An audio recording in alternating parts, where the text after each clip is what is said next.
I'm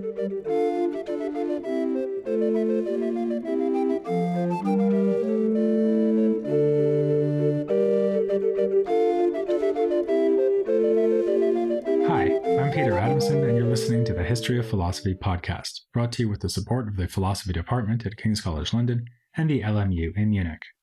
Online at historyofphilosophy.net. Today's episode, Strong Silent Type, the Printing Press. If you turn to the nearest shelf, pluck a book off it, and start reading, you'll come quickly to a title page. Apart from the title and author of the book, it will probably indicate the year the volume appeared in print and the publishing house that produced it. We take this for granted, but books haven't always had title pages. In the era of the manuscript, that is, the literally handwritten book, the title, if there was one, was usually just given at the top of the first page of text. Title pages became common only with the advent of printing. It was standard to include blank pages at the start of an unbound book, since the first leaves would tend to get damaged.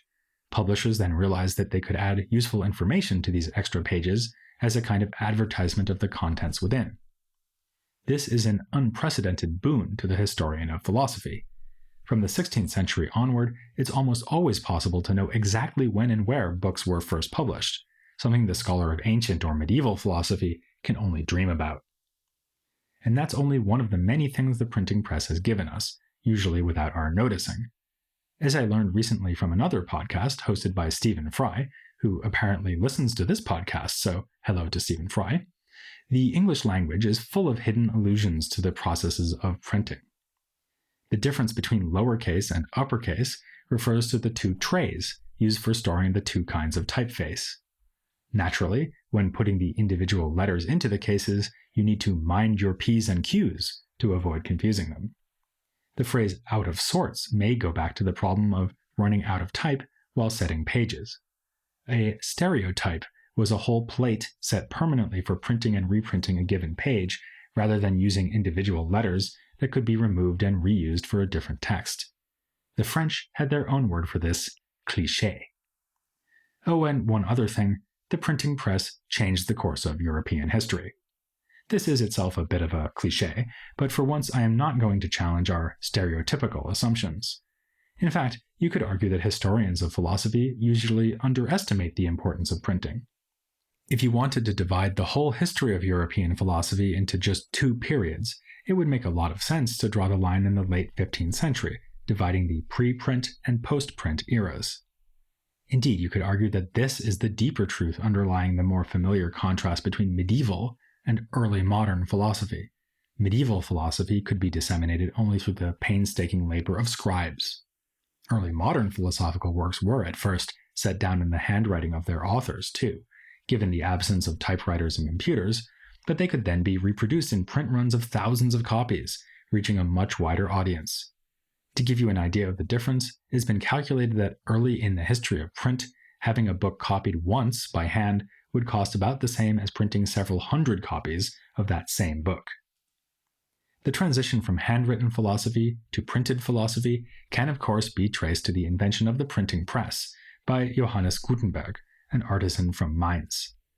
Though I wouldn't hesitate to use that word, invention, I should mention a couple of caveats. First, books had been printed hundreds of years earlier in China using type made of wood instead of cast metal. Woodcuts were also used in Europe before Gutenberg came along.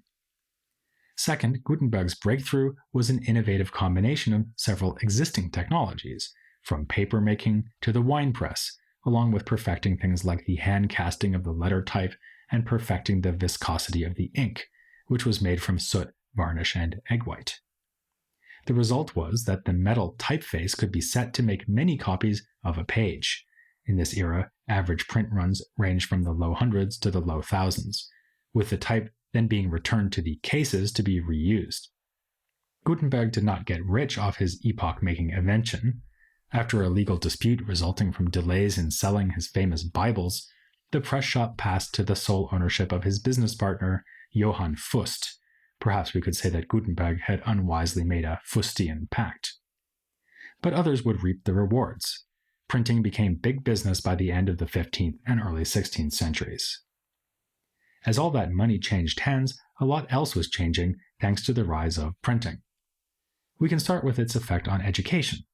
I'm sure you knew that Gutenberg printed Bibles, but you probably didn't know that he also printed school books. In generations to come, printers would collaborate with scholars and schoolmasters to select works for printing.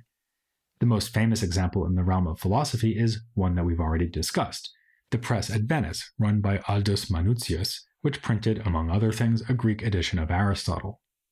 Humanists were among the first to see the potential of printing, which would enable them to get good grammar books and examples of fine Latin style into the hands of young students. Scholarship could more easily have a Europe-wide impact. Erasmus is the obvious example here, with 2,500 editions of works from his pen in the 16th century, with each edition, of course, having a print run in the hundreds or thousands. Among the Italian humanists, the most widely read was Poliziano, who received more than 120 editions between 1480 and 1559. A noteworthy but not atypical example of his impact is found in a letter by Philip Melanchthon, in which he spares himself the trouble of translating the cave allegory from Plato's Republic by simply reproducing Poliziano's version.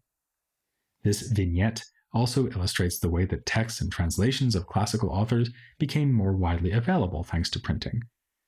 Printings of Ficino's translations of Plato were a huge success, and classical Latin authors also benefited from the Gutenberg effect. Cicero, as the most admired ancient Latin stylist, had his works appear 300 times in the era of early printings, or incunabula, with another 1,500 following in the 16th century. It is scarcely possible to overestimate the effect of this abundance of literature on intellectuals across Europe. In a classic study of the impact of the printing press, Elisabeth Eisenstein pointed out that the work of thinkers as diverse as Copernicus and Montaigne was made possible by the sheer range and quality of texts at their disposal. As Eisenstein observed, Copernicus as a young student would have had a hard time getting his hands on the astronomy of Ptolemy. By the end of his life, he could consult 3 different printed editions. Montaigne, meanwhile, could see more books by spending a few months in his tower study than earlier scholars had seen after a lifetime of travel. No longer would scholars have small private libraries dominated by an equally small number of authorities, Aristotle, Augustine, and little else. The mind of a man like Montaigne was now privy to a chorus of many voices, whose echoes make themselves heard in his own writing. And readers were not just engaging with more text than before, they were using them differently. The possibility to have books more ready to hand reduced the need to commit things to memory, especially since printers made their productions more user-friendly. Consider the index. It would make no sense to go to the labor of compiling a list of names or topics mentioned in a book and give the page number of each mention if the book is a unique handwritten object. But if you are printing 2,000 identical copies, an index makes a lot of sense, especially since it would be a selling point to attract potential buyers. So the printing press fundamentally altered the way that Reformation-era scholars read ancient philosophy and other secular literature. But this is not to say that such works dominated the output of the early presses.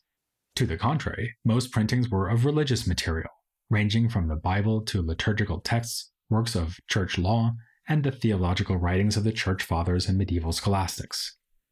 The increasing influence of Aquinas in this period, for example, is related to the wider diffusion of his works through printed editions. It should also be remembered that you can use a printing press to publish things other than books. Short pamphlets and single-sheet publications were common and helped to keep the money flowing in alongside the sale of books that required a significant initial investment. When we think of this early period of printing, we tend to imagine such productions as the Gutenberg Bibles or the Nuremberg Chronicle, a lavish historical work that was a monument to both the new art of printing and the glory of the city in which it was published. But there are 2,000 single-sheet texts that have managed to survive from the 15th century alone. Obviously, many, many more existed and have been lost since. It's telling that more than 1/3 of those surviving single pages are letters of indulgence, that is, church documents forgiving sins in exchange for a financial donation. Just as we usually associate the birth of printing with books, we associate it with the Protestant Reformation, and for good reason, as we'll see in a moment. But as the Catholic Church realized, printing offered the potential for standardizing religious practice and belief, just as much as the potential for destabilizing religion. If you're trying to get as many people as possible to adopt the same liturgy, the power to publish thousands of identical guides to that liturgy is mighty useful. The exception that proves the rule here would be a work called In Praise of Scribes, written by the abbot of Sponheim, one Johannes Trithemius. He decried the rise of printing and extolled the spiritual value of writing things out by hand. How did he get this treatise to as wide a readership as possible? By having it printed, of course. Actually, we should admit something that Trithemius may have overlooked, namely that printing and writing by hand were not starkly opposed alternatives. I already mentioned that a printed text would obviously have been based on a manuscript original.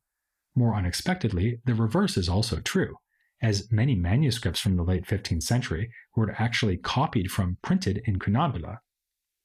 Furthermore, readers would annotate their printed editions by hand, making marginal notes or underlining passages just as they had always done with manuscripts. In some cases, printers facilitated that with the layout of their editions, as when school texts included generous spaces between lines and in the margins to give students room to scribble notes. If you have a look at images of early printed books using our own most recent publication medium, the internet, you'll notice that the type is actually based closely on contemporary handwriting style. This is a common pattern with new technologies, as when early electric lights were made to look like candles. For readers around the turn of the 16th century, it would have made printed text look reassuringly familiar. Such readers would also have been used to seeing navigational markings written in a different color of ink, like red chapter headings in an otherwise black text. Since it was arduous and technically difficult to achieve this with a printing press, the headings might be added by a scribe, again blurring the line between handwritten and printed books. On the other hand, features of text you might associate more with the handwritten could be achieved in a printed book using engravings. These would include ornamentation and illustration, including scientific diagrams. This is something else that had important implications for the development of the intellectual disciplines. It meant that every reader of, say, a work on astronomy by Copernicus would be looking at exactly the same pictures. Later, we'll discuss the scholastic movement initiated by Peter Ramos, a Parisian schoolman. His use of diagrams and tables for pedagogical purposes was well suited for the press. But in the 16th century, no thinker made more powerful use of printing than Martin Luther. In the previous episode, I raised the question of what made his impact so much greater than that of earlier reformers like Wycliffe and Hus. Part of the answer is surely that they did not have access to printing presses, and he did. He lived in the right place as well as the right time. In the 15th century, Italy, and especially Venice, had been a dominant force in publishing, but the center of gravity shifted to Germany, especially after the invasion of Italy by France around the turn of the 16th century. Luther's city of Wittenberg started its tradition of printing in 1502 and accelerated quickly, putting out no fewer than 600 editions in the first quarter of the century. And Wittenberg was only one of many cities where the presses churned out copies of Luther's sermons, treatises, and polemics. Not to mention his translation of the New Testament into German, a work so influential that it was used even by Catholics of the period, and is given credit for helping to fix the form of German still standard today. Some back-of-the-envelope calculations by one scholar suggest that there may have been more than 3 million copies of works by Luther printed in Europe in just the 3 decades from 1516 to 1546, representing 20% of the total printed literature of the time. Many of his works were short pamphlets, for which historians use the German term Flugschriften, meaning flying writings, because they could be disseminated so easily. There's a plausible case to be made for the proposition that Luther's approach to religion simply lent itself better to the age of the printing press than did the church doctrines he was attacking. Like Wycliffe before him, or in his own period, William Tyndale, translator of the Bible into English, Luther wanted as many people as possible to familiarize themselves with Scripture.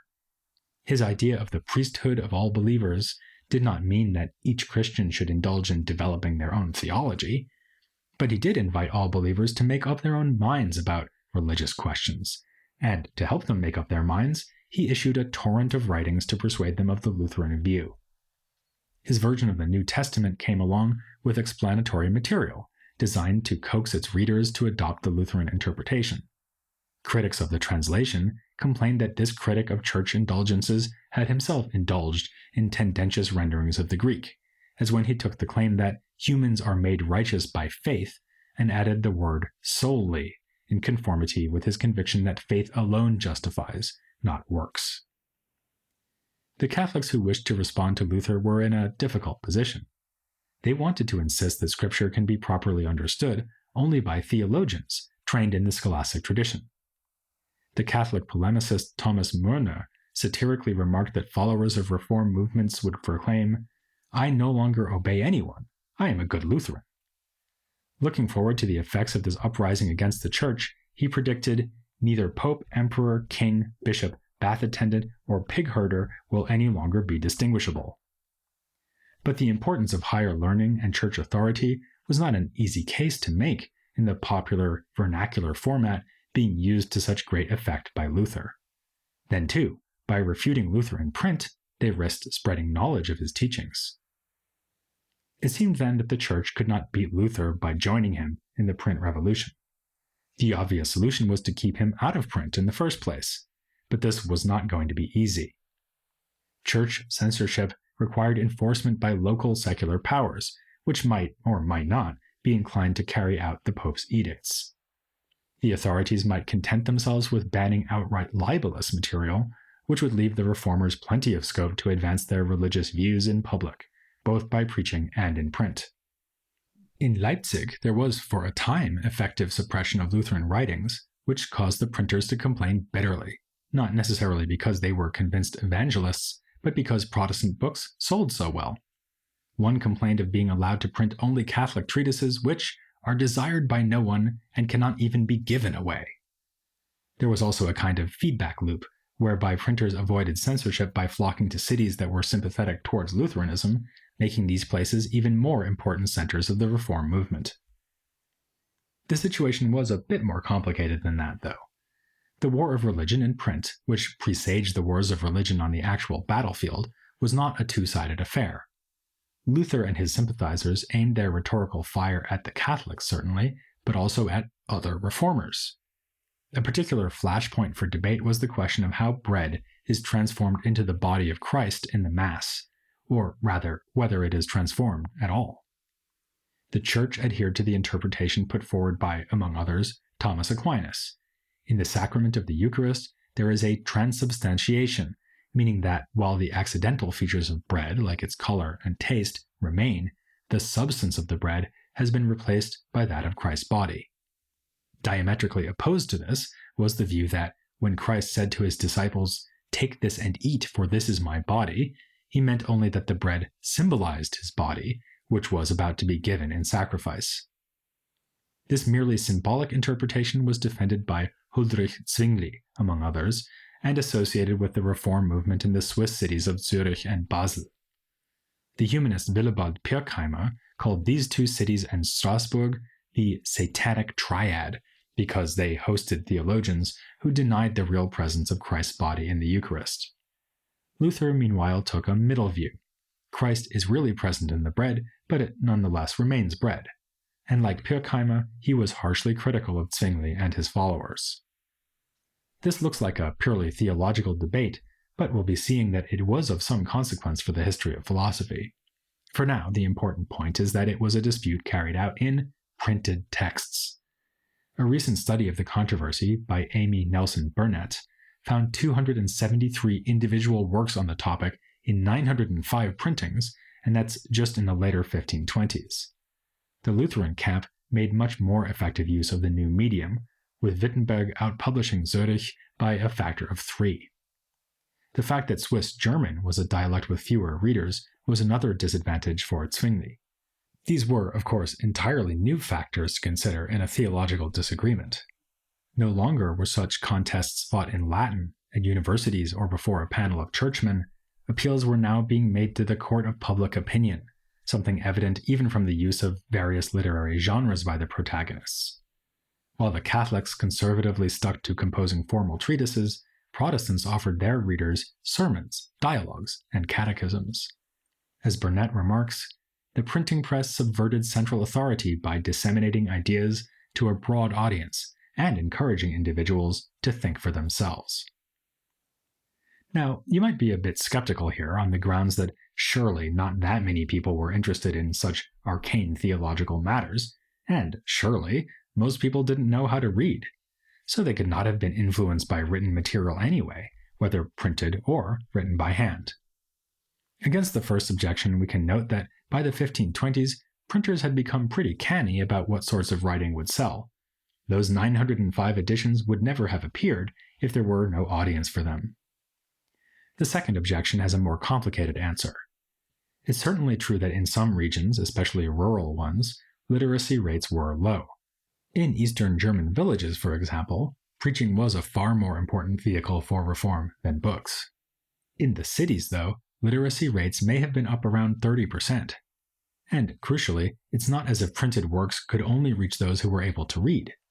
Often the only literate members of a family would be the adult men, but they might read aloud to the rest of the household, and were encouraged to do so by the evangelist movement, which invited them to be preachers to their families. The same goes for those who took up preaching as a real vocation and went into the countryside towns to spread the teachings of Luther or Zwingli. They knew about those teachings because they had read Luther or Zwingli in print. Luther knew that his movement was fueled by soot, varnish, and egg white. He called printing God's highest and extremest act of grace, whereby the business of the gospel is driven forward. As I've said, though, it wasn't only the reformers who sought to use printing to press their advantage. At this time, humanism was rippling out from Italy across Europe, something we can trace back to the time before Gutenberg, but also a trend that was enhanced by his new technology. And soon, we'll meet some of the headline figures in this development, like Juan Luis Vives and Rodolphus Agricola. These were men who, like a handwritten heading in an otherwise printed book, made it their business to be unusually well read. That's next time here on the History of Philosophy, without any gaps.